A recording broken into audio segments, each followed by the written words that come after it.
August 14న పెద్ద సినిమాలైన war 2, కూలీ సినిమాలు రిలీజ్ అవుతున్నాయి. మంత్రి నారా లోకేష్ గారు కూలీ సినిమా మీద ట్వీట్ చేసిండు. కానీ దగ్గర బంధువైన జూనియర్ ఎన్టీఆర్ వార్ 2 మూవీకి ట్వీట్ చేయలేడు. దీన్ని ఎలా చూడొచ్చు? ఏమి చూడకల్లా మీ అతికి తప్పితే ఇంకేం లేదు. అతను ఇప్పుడు రజనీకాంత్ నిన్న జరిగింది ఫంక్షను, కనుక ట్వీట్ చేశాడు. ఫంక్షన్ ఘనంగా జరిగింది, గ్రాండ్గా. అమెరికాను వచ్చాడు, నాగార్జున వెళ్ళాడు, బ్రహ్మాండంగా అసలు కన్నుల విందుగా జరిగింది. కనుక ఆటోమేటిక్గా ఫంక్షన్ జరిగింది. రేపు వార్ 2 ఫంక్షన్ జరిగింది, ఇంకా చేయలేదు వార్ 2 వాళ్ళు. ప్రీ రిలీజ్ ఈవెంట్ యూసుఫ్ గూర్లో అయింది కదా.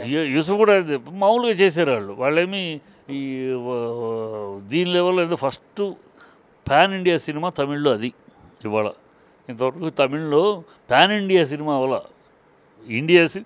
ఇండియాలో కొన్ని శంకర్ డైరెక్షన్లో సినిమాలు కూడా కొన్ని లాంగ్వేజ్లు వెళ్ళి, కానీ మా గుజరాత్, రాజస్థాన్ ఈ అన్నింటిలో కూడా వెళ్ళాల. బీహారు ఇక్కడికంతా వెళ్ళాల. ఇవాళ మన తెలుగు సినిమాలు బీహార్ కూడా వెళ్తున్నాయి, చైనా వెళ్తున్నాయి. So pan India cinema first time. Rajinikanth cinema first pan India cinema తమిళనాడులో. అందుకే అంత గ్రాండ్గా చేశారు, గ్రాండ్గా బ్రహ్మాండంగా చేశారు. అందరూ అటెండ్ అయ్యారు. కానీ దాని గురించి ఒక మాట మాట్లాడాడు. వార్ 2 గురించి కూడా కొద్దిగా మాట్లాడితే సరిపోతుంది. అవసరం వచ్చినట్టు మాట్లాడతాడు. మీకోసం మాట్లాడతాడా? మీడియా కోసమును మీకోసం మాట్లాడాలా? మీకేదో బయట కావాలి, మీకేదో దాని మీద వ్యూవర్షిప్ సంపాదించుకోవడానికి మీకోసం మాట్లాడతారా? సందర్భం వచ్చాడు మాట్లాడతాడు. ఊరినే ప్రతిదానికి ఈ మీడియా మైకులు పుచ్చుకుని దాని గురించి మాట్లాడారే, దీని గురించి మాట్లాడలేదు, ఎందుకు మాట్లాడేసినప్పుడు మాట్లాడతారు.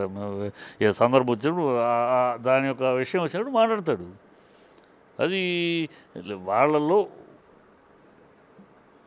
అతను సపరేటు, రాజకీయాలకు సంబంధం లేదు కదా. రజనీకాంత్ మీ తెలుగుదేశం ఫంక్షన్కి వచ్చాడు, పిలిపించుకున్నారు, వచ్చి మీ పార్టీ ఫంక్షన్కి వచ్చి రామారావు గారి దీనికి వచ్చాడు కదా, మాట్లాడాడు. కనుక ఆ కృతజ్ఞతతోటి మన గురించి మాట్లాడాడు, మన దగ్గరికి వచ్చి మన రామారావు గారి గురించి గొప్పగా మాట్లాడాడు, బాలకృష్ణ గారి గురించి మాట్లాడాడు, చంద్రబాబు గురించి మాట్లాడాడు. కనుక కృతజ్ఞత భావంతో దాన్ని మాట్లాడాడు.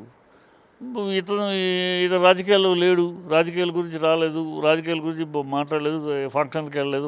టీడీపీ పార్టీని వాళ్ళ ఫ్యామిలీకి త్యాగం చేశారు కదా నారా ఫ్యామిలీ. ఎవరు?